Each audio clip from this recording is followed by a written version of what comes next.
Taste the Daily.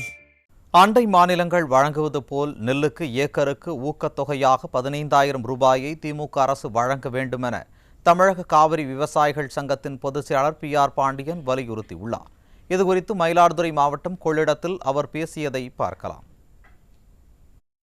முதலமைச்சர் விவசாயிகளுக்கு அறிவிக்கப்படுகிற திட்டங்கள் எதையுமே அவர் கொடுக்கவில்லை. குறிப்பாக மயிலாடுதுறை மாவட்டத்தில் கடந்த ஜனவரி மாதம் பெய்த பேரழிவு பெருமழையால் 65% பயிர்கள் பாதிக்கப்பட்டதாக மாவட்ட நிர்வாகம் பேரிடர் மேலாண்மை துறைக்கு பரிந்துரை செய்திருக்கிறது.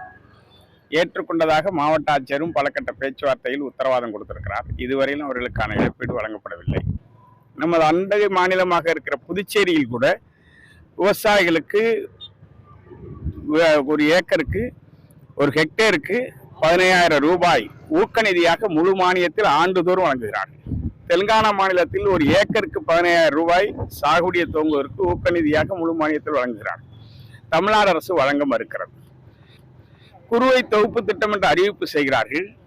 ஆனால் ஒரு விவசாயிக்கு 1 ஏக்கர் என்கிற ரேஷன் கடைபிடிக்கப்படுகிறது. இவ்வாறாக விவசாயிகளுக்கான திட்டங்கள் ஒட்டுமொத்தமாக கைவிடப்பட்டுள்ளது.